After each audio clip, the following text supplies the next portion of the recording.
Any questions about anything before we get started?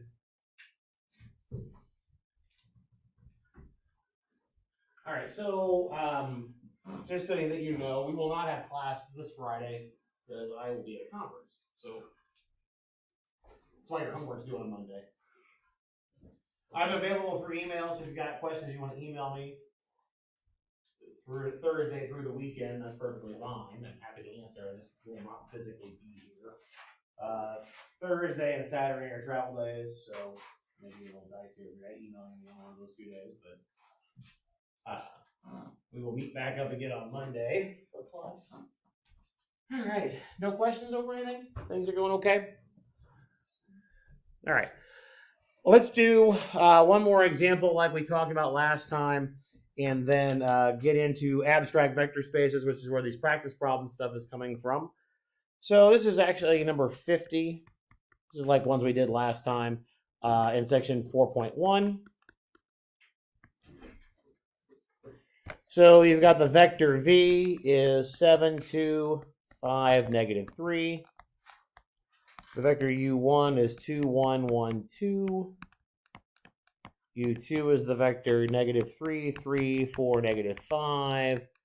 And u3 is the vector -6, 3, 1, 2. And the problem asks you to express v as a linear combination of the u's if possible.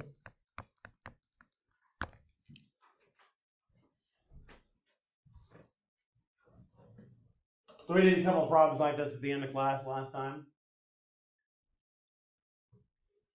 What did we do? Yes, I have a matrix, an augmented matrix. How do we form our matrix? What do we use?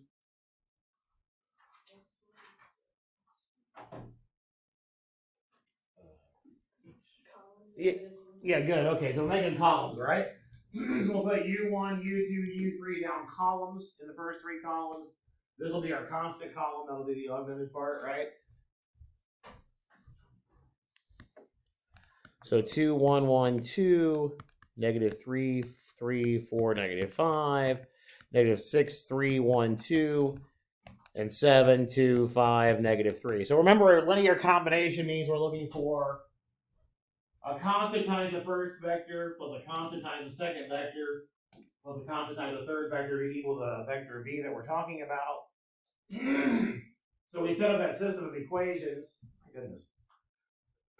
Sorry, pardon me. We set up that system of equations by equating first components, equating second components, third components, fourth components. And that's how we saw that we could just drop them into columns in the matrix. We did that last time a couple of times, right? Makes it a little bit easier when we don't have to think about it. We can just drop them in columns. What do we want to do with this matrix now? We'll reduce it, right? So let's jump over to R real quick and let us do that. Let me put a keyboard back on my computer so I can actually type things in. Again, you can use your calculator just fine, of course. Let's see if I can be clever here.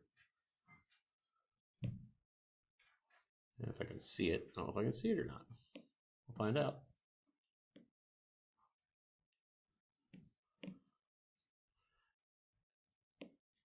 Oh, that was not what I wanted.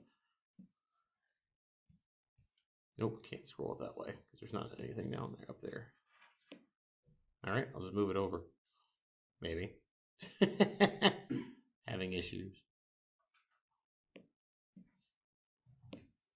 All right. At least I can see the other one. All right, so remember we could type in these vectors and label them with the letters that we have. So I call U1 the first one, U2 the second one, U3 the third one. If I can type, and V the last one.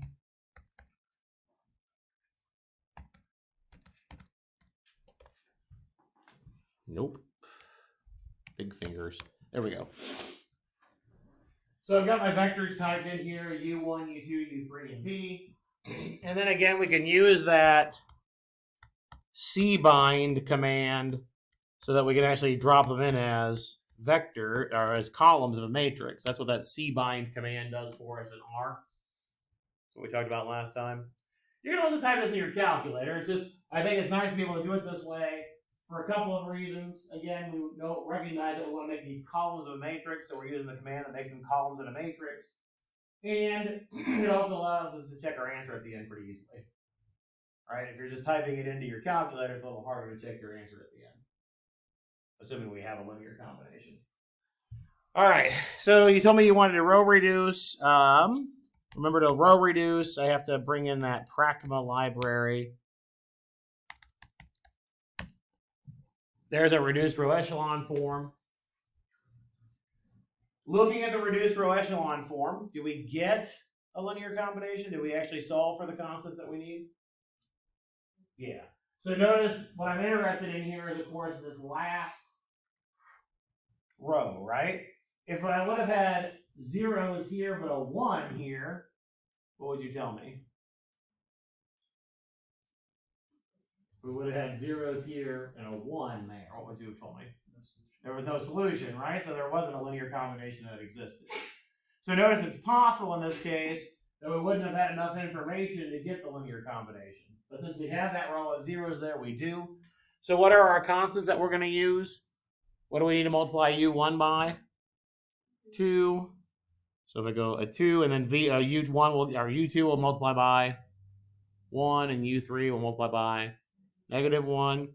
So over here we would have 2u1 plus u2 minus u3 must be equal to v. Because when we did the reduced row echelon form, it turned out to be, oops, not close. That was our reduced row echelon form. And like I mentioned before, one of the reasons why I like using R in this case, is because we can check our answer pretty quickly. If I type in 2 times u1 plus u2 minus u3, I see the vector v that we started with, the 7, 2, 5, -3.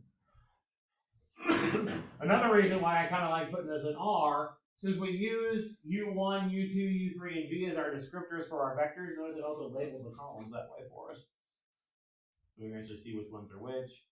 If you would have typed your original matrix in, you could actually see that you've entered it the same way, making sure that we had the matrix set up like we had on our paper or on my screen. And I really do have the columns there formed out that way. I just like it, like I said, from a pedagogical standpoint. You can see these things. It makes a little bit more sense how we're creating the matrix. We can check our answer easily. Calculator is great, fantastic. You should definitely know how to do this on your calculator. But if you're doing this with practice, I think it helps with practice to do it this way and kind of reinforce the ideas that we're doing with these. Because we're going to come back to this idea of forming matrices by putting your vectors in columns.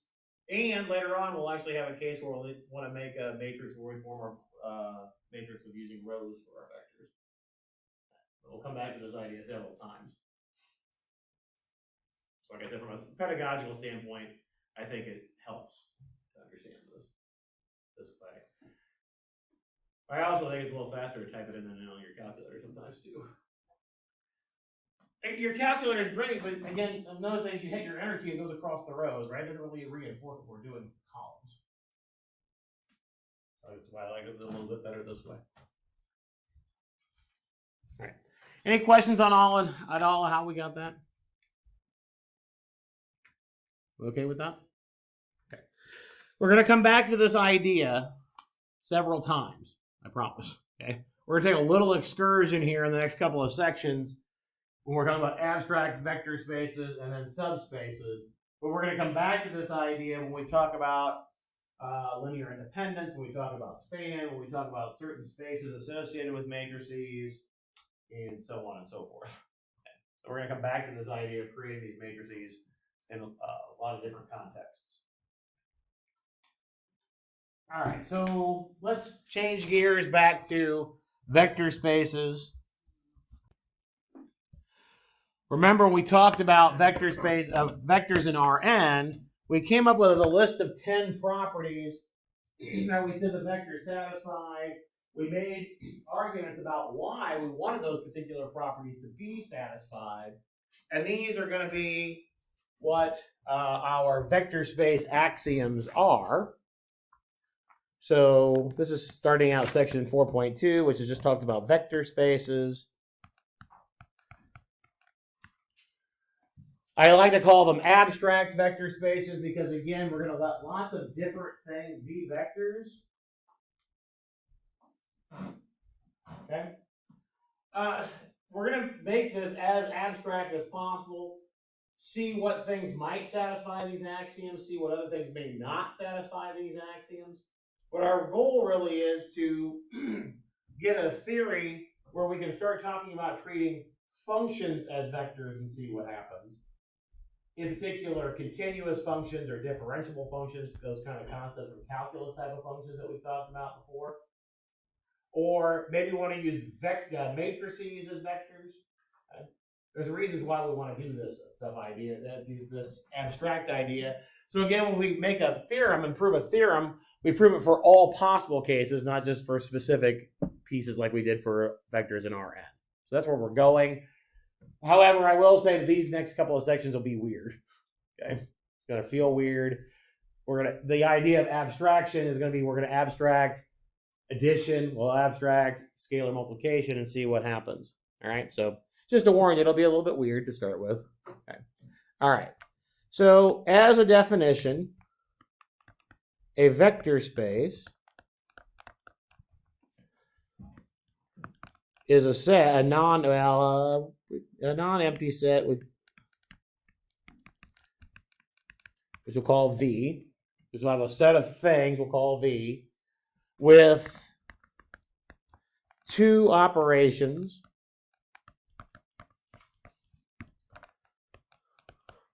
called addition and scalar multiplication.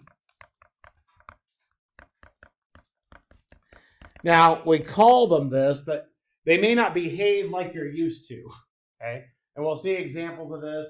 That's why on those practice sheets and on your homework, I use the plus sign with a circle around it and the dot with a circle around it. What that means is that it's possible those operations aren't defined how you're used to. Okay? That's what the dot means. We might abstract the notion of addition. We might abstract the notion of scalar multiplication or change it. I know it sounds weird, but you've already done this when you talk about adding vectors before. You literally add the vectors by taking the first components and add them together, the second components and add them together, and so on down the line. That's not how you were taught addition in grade school, right? When in grade school, you're taught to take two numbers and add them together. Now you've abstracted it to this other object. Okay? You've done it in a natural way that kind of makes sense, but that's a different addition than you're used to. Okay? So we're going to do that same kind of thing. But that's why I use that circle plus and the circle dot, just so that we understand that it may not be what we're used to. It's the only reason why I use it. Okay? All right.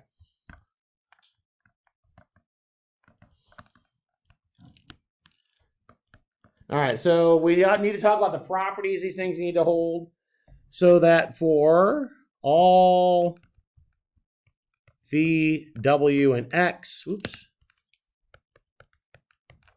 in V, and all scalars C and D and R, we have the following 10 properties satisfied. So remember those 10 properties we talked about with vectors in Rn? These turn out to be the vector space axioms. The first one just says that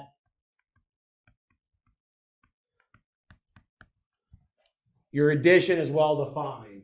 If I start with two things and add them together, I end up back where I start, in the same set that I started in. Okay? Remember, this is referred to as closure. We want to make sure our operation is closed. As to give you an example, when we talked about this before, if your operation is subtraction and your set is positive integers, is that operation closed? No, because I can subtract two positive integers and get something that's not a positive integer. So that's an example of something that's not closed. This is saying that we want closure under addition. And we add two things together.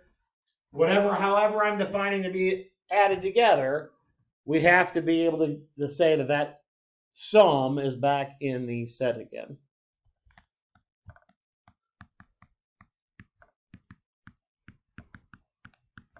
This just says we can do the addition in either order. We have commutativity of addition.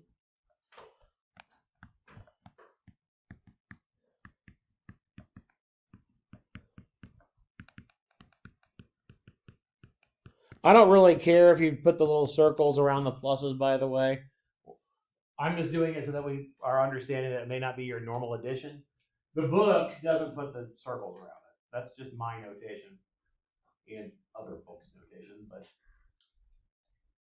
this just says that the grouping doesn't matter. You can regroup, so we have associativity of your addition.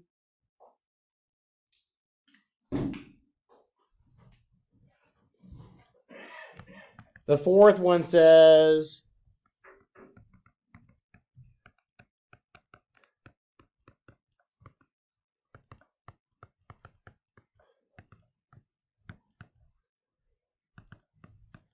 there's a zero vector with respect to addition. There's an additive identity. This is with respect to the operation. The zero vector does not have to be 0 that you're used to. For example, if I said define addition as multiplication, what would your zero vector be? 1. Yeah. Okay. It's with respect to the operation every single time.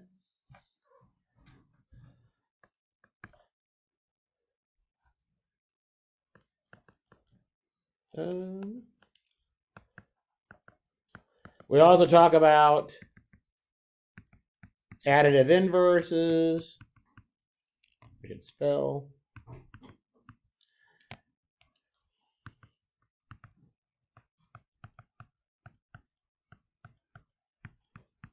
There's something that I can add to a vector and get back to 0. I can undo addition by that particular vector.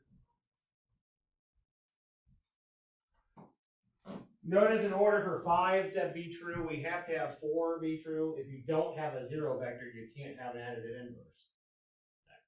Now, this is very important, by the way. This 0 vector has to be the exact same 0 vector that works for every single vector in the space.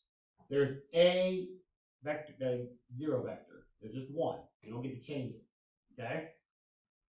This says that given a v, I can find a negative of it, right? I can find its additive inverse. Okay? That changes from vector to vector. Okay? If I change the v, I change its opposite, right? Right? We're not saying, for example, for the number 3, that any other number works as an additive inverse. Though the additive inverse of 3 is negative 3, I'm not saying that negative 3 works for some other vector or some other number, right? When I change the number to say 4, the additive inverse is negative 4. So given the vector, there is an inverse, right? But I can change it. However, 0 is 0. It never changes. All right. Those are the 5 that deal with addition. Then we have 5 that deal with scalar multiplication.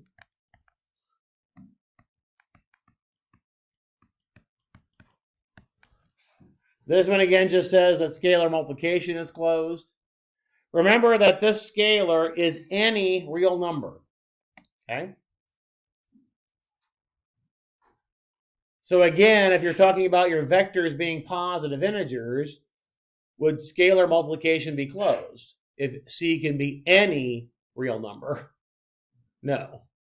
Okay. In particular, I could take a real number that's not an integer. It would make it not an integer. I could take a negative real number and make it not a positive integer. Okay. This is any real number has to be back in the set again. The next two deal with distributivity.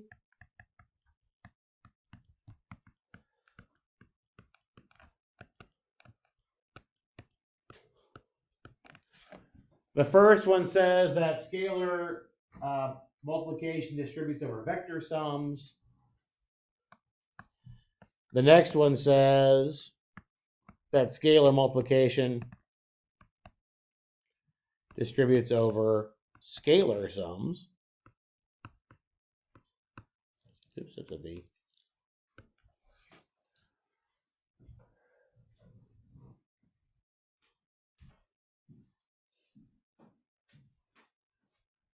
This is not a typo, by the way. This I meant this not to have a circle around it. This is regular old addition of real numbers. Okay? This is taking the real number C and adding it to the real number D like you always do. Okay? This, however, is adding two vectors. So this is depending on how we defined our addition of the two vectors. Okay? So notice that this one really is, they're saying something here, right? This is regular old real number addition, but this is adding the vectors in whatever way we had to add them. All right. The last two.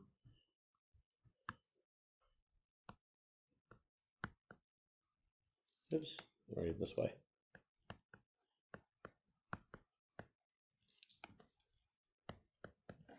If I have take the scalar times the vector, get a new vector, and then do the scalar times the vector, that's the same thing as taking the product of the scalars and then doing it times the vector. Again, not a typo. That C times D is real number multiplication, not whatever goofy scalar multiplication we may have decided to do. Okay?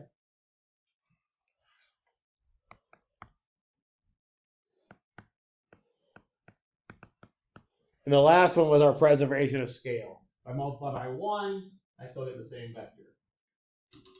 All right, so anytime that you want to prove that something is a vector space, you get to prove 10 things. It's very exciting. You get 10 problems for the price of 1. It's very exciting. All right. So let's see if we can do one. Everybody's so excited about it. Let's see if we can do one or two here to start off. Correct. That is correct. If you can show that one does not hold, then you don't have to do the other 9. Okay. Again, this says that if it's a vector space, it has to hold for all of them. Okay. So let's do a couple of examples. This one might be one of the ones on the paper. Let's say your V is a set of two-dimensional vectors, your usual two-dimensional vectors. Let's say the addition is as usual, but your scalar multiplication is defined like this. If I take a scalar times a vector, I take the scalar times the first component, but I switch the second component to 0.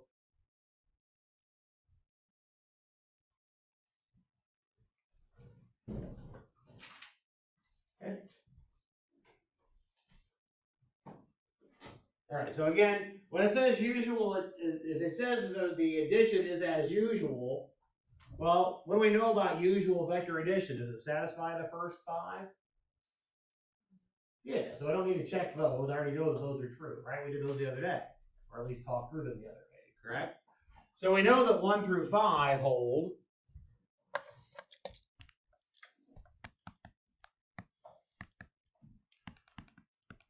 Since we're using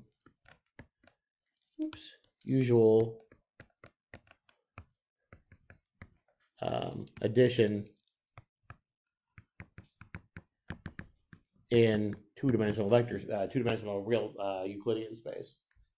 Okay. So I don't need it. You don't have to, if you know that they already hold, because I'm telling you the addition is the usual addition, then you don't need to go back and reinvent the wheel and reprove them all. Okay. We already did that once. Okay. So I know that those are fine. So looking at what might go wrong, I'm looking at the scalar multiplication to see if it could possibly go wrong, right? All right, so let's just talk about how we would start checking them. But there's going to be at least one that's going to fail. I'll tell you that in advance. But let's just go through and start checking them. This is how the scalar multiplication is defined. We need to show that this lands back in the vector space. Well, is this a vector in R2? Is this a real number? Yep. Is this a real number? Yep. So are we in R2? Yeah. Okay. So axiom 6 does hold.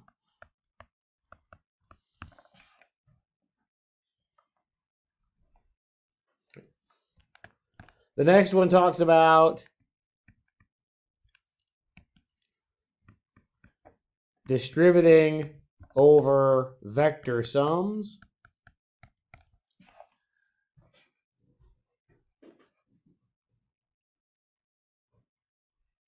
Right? So I took two vectors in R2. I called them x1, y1 and x2, y2. I need to do the scalar multiplication. I think it's easier to do a meet in the middle approach here. I need to show that this is c times x1, y1 plus c times x2, y2. So let's do this, simplify it, do the other, simplify it, see if we get the same answer. Okay. What do you get inside the parentheses here?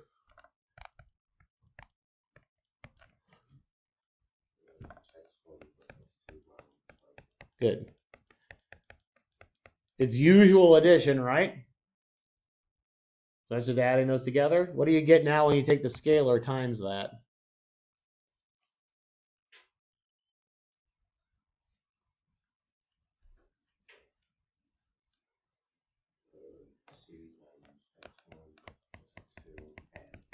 Good.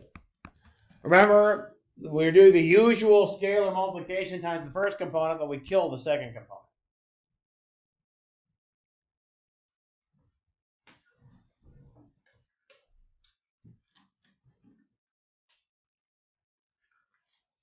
Are we okay with that part? Okay. Need to check the other side. I need to do c times x1, y1 plus c times x2, y2. What do you get for c times x1, y1? Good. Because again, the scalar multiplication is defined as usual in the first component, kill the second component, right? What do you get in the second one? Cx2, 0. And then if you add those two together, what do you get?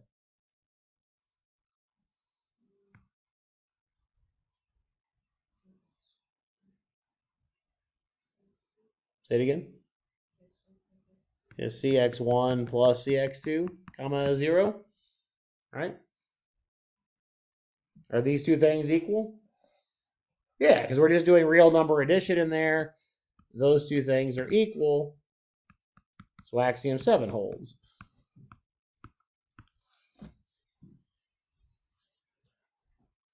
This is pretty typical, by the way, of going through this. Show that left-hand side equals right-hand side. If they don't, then it doesn't hold. Okay? So far, so good?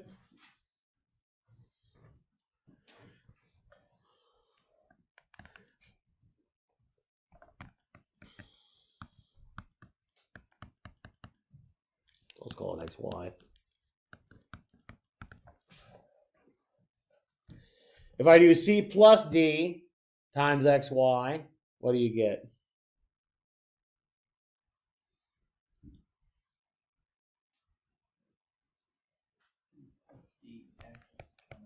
Good.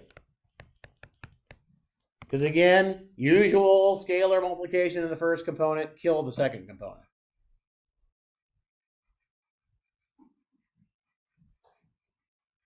One of the reasons why I use the word kill for that is because there's an algebraic structure called the annihilator of something, which is everything that multiplies it to 0. It's called the annihilator. So, and kill's shorter than the same kill is shorter than saying annihilate. It does, doesn't it? It's not nearly as cool, though. We annihilate it. We're annihilating the y. All right. Let's do the right-hand side. The right-hand side would be c times xy plus d times xy. C times xy is cx comma 0. D times xy is dx comma 0. And if you add those two together, we get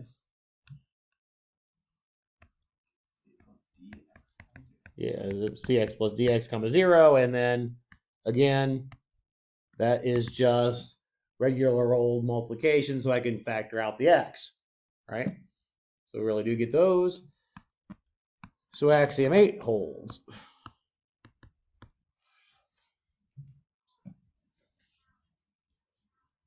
Yeah. 9.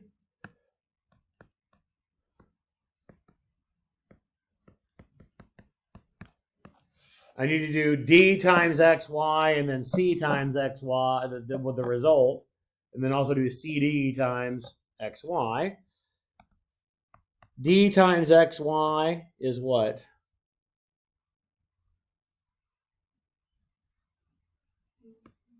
Dx comma 0. C times that is cdx comma 0, right? And I guess if you want to be hyper technical, there'd be parentheses around the dx part, because it'd be c times the dx component. But again, that's all real number multiplication, right? The other side is cd times xy, and we get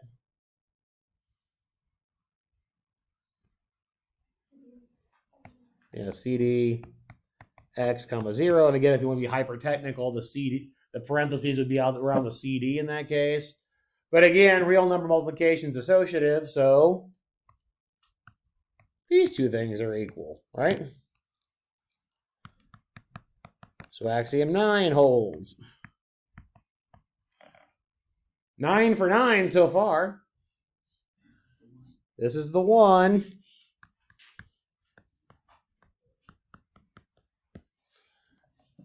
What is 1 times xy?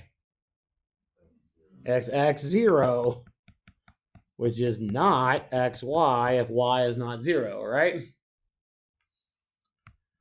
So axiom 10 fails.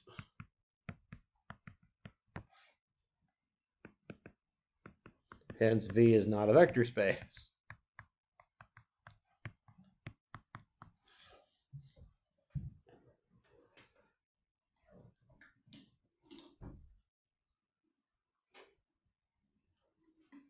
All right, so this process making sense for what we're doing, just checking and verifying to see, hey, we've changed things up.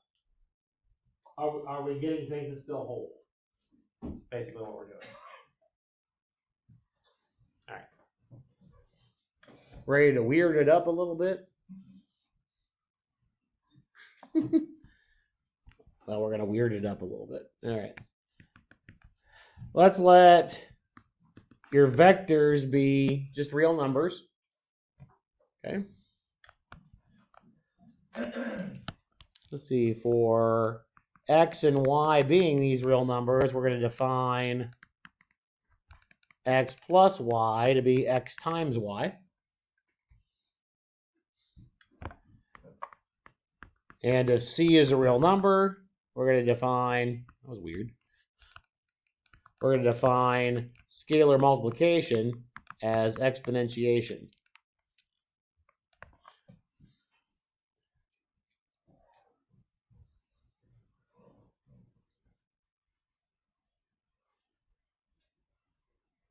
We're going to weird things up.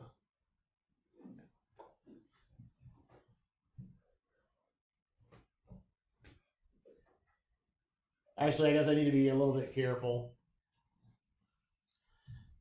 I said let V be R. I got to be a little bit careful. if I'm going to make sure that things work correctly. I'm going to say let V be R star. Anytime you see a star associated with a set, we mean the non-zero real numbers. And actually, I better be a little bit more careful than that now that I'm thinking about it as I'm going through this. Why didn't I want to use all real numbers to start with here if I want to make sure that things are okay? Negative numbers are going to come up in a second. Why didn't I want to use 0? What's going to be the problem with 0? So I have to be able to remember. I have to be able to undo multiplication. What can't I undo multiplication by? 0, right? So that's why I want to make sure that I don't have 0. All right, so I need to be actually going to change this a little bit more. And Ben just brought that up a second ago. I also don't want negative numbers because of this piece here, because what could I use for an exponent and make a negative number a problem here as a base? What number could I use as an exponent that would cause a problem for a negative number here as a base? What kind of fraction specifically? 1/2 would work, right? Anything with an even denominator would have a problem, right? So instead, let's change it to positive real numbers, okay? Just make sure that everything is defined. So we're going to when I put a little plus sign on there, I'm going to refer to the positive real numbers. All right. So our vectors here are positive real numbers. Yes. Does that also mean that it's a vector space involves some sort of horrible undefinable calculation that it's not a vector space? Correct, yeah. If we define it this way, then it would not satisfy the closure issues. Yeah. So, for example, if I would have let negative numbers be in here, we would not have satisfied axiom 6 here for closure. Because if I do the square root of a negative, I get a complex number. Now, if I would have started with complex numbers, non-zero complex numbers, then I wouldn't have any issues. All right. All right, so let's go through. First one is closure, right? How is x plus y defined in this vector space? X times y. If I do positive times positive, we get positive. So we're back in positive real numbers again. Right? So axiom 1 holds.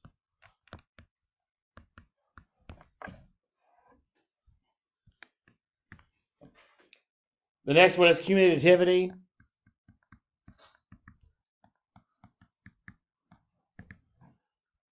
Again, I think it's just easier to work on both sides of the equation and show that you have the same answer. Not that this one's particularly hard, but we're trying to show an equation. I want to show that they're equal. What's x plus y defined as? X times y. Y plus x is yx. Now we're just doing regular old real number multiplication. Are those two things equal? Yeah. Yep, good. So axiom 2 holds.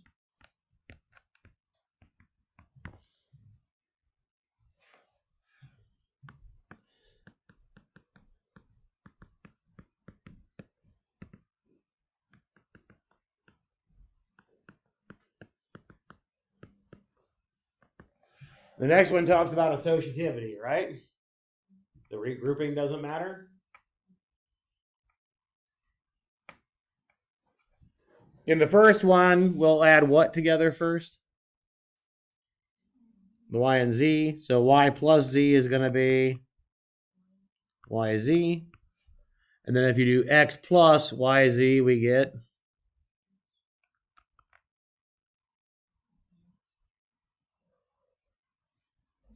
xyz. And technically the parentheses will be around the yz part, right? In the second part, what gets added first? And in this case, x plus y is xy, right? And then we get to xy times z. But this is, again, just real number multiplication. And real number multiplication is associative, so those are equal. So axiom 3 holds. Agree? So far, so good? All right. So now here's where things get a little bit interesting. Because we have what we're going to have defined matters for what the different answers are here for the next ones. Now remember, we have to find a zero vector. For number 4, we have to find a zero vector with respect to the new addition operation. But what is the new addition operation? Multiplication. So what are we going to use for 0? Well, we'll use 1. Good. So we'll let the zero vector in this case be 1, which is certainly in R plus without any issues, right? I need to make sure it lives in my vector space, right? Okay.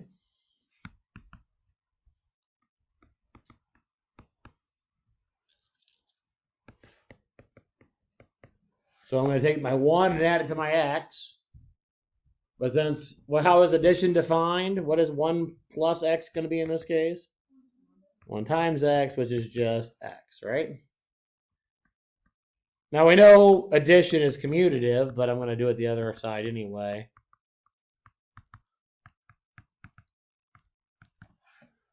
And get x times 1 equals x.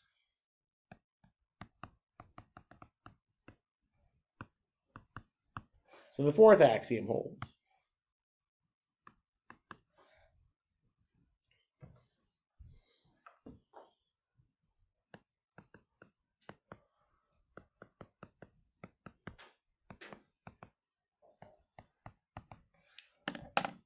All right. So the 5th axiom here deals with additive inverses. But again, how are we defining addition in this vector space? Multiplication. And I have to get back to the 0 vector. But what's the 0 vector in this case? 1, right? So instead of asking, what do I need to add to x to get back to 0, what question should I be asking? Yeah, what should I multiply to x to get back to 1, right? The 0 vector in this case is 1, right? What do we need to multiply x by to get back to 1? 1 over x. So how do you think we're going to define our additive inverse then? What's the opposite of x going to be? 1 over x. Good.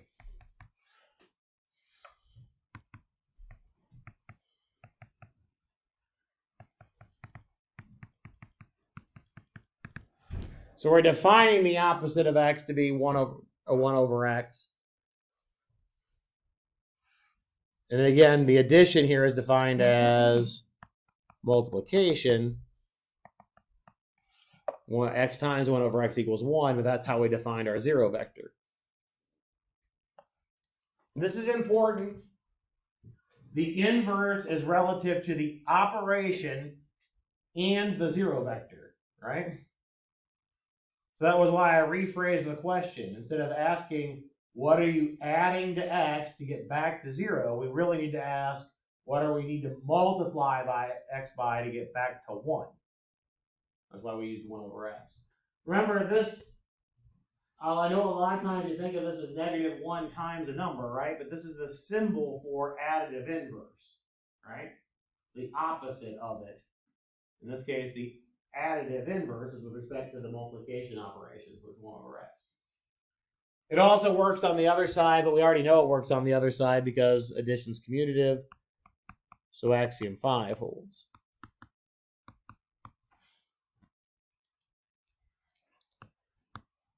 So far, so good? Only 5 more to go.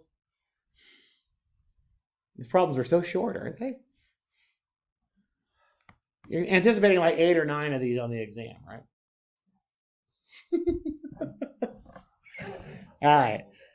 All right. So if I do a scalar times a vector, again, what that we define that as what again? X to the constant, right? X is a positive real number. C can be any real number, but if I do a positive real to any exponent, I still get a positive real, right? I can't raise a number to an exponent and get a negative. I can't raise a real number to an exponent and get a negative, I should say, right? So axiom 6 holds.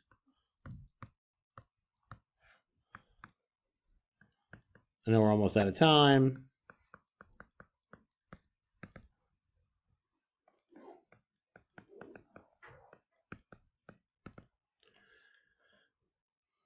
Again, in the first line, what do we do first?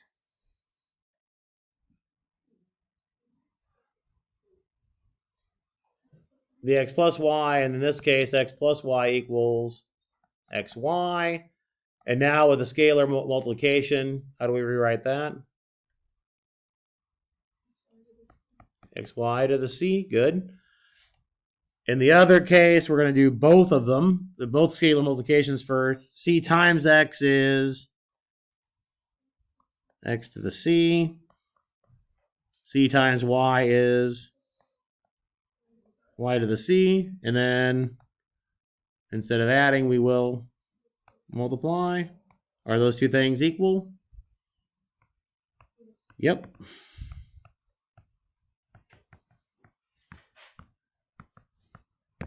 Oops, that's 7. 8 is similar. I'll leave 8 for you just because we're almost out of time. It's the same idea. You'll get to the same place, almost the same place. 9 is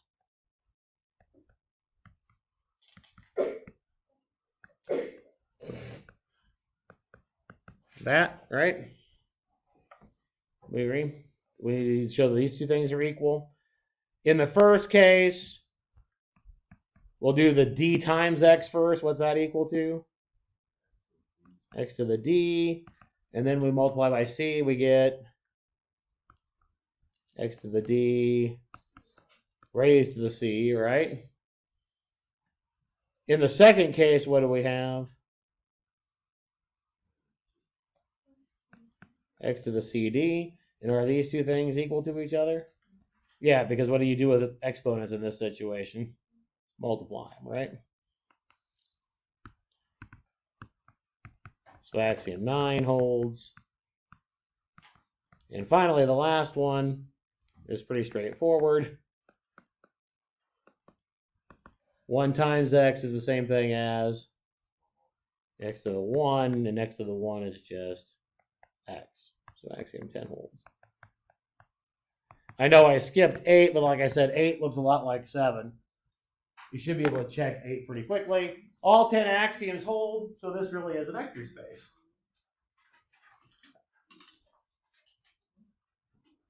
This is what you have to do in order to show something is a vector space. You need to show that either it satisfies all 10 axioms, and so it is a vector space, or find an axiom where it's not true, and then it's not a vector space. All right. Just more examples of this on Wednesday. I know it's a lot, right? Okay. Just more examples of this on Wednesday, as well as get into subspaces. But you've got some practice. I'll get some solutions posted to those practice problems as well, so you can see those. Okay. All right. Have a good one. We'll see you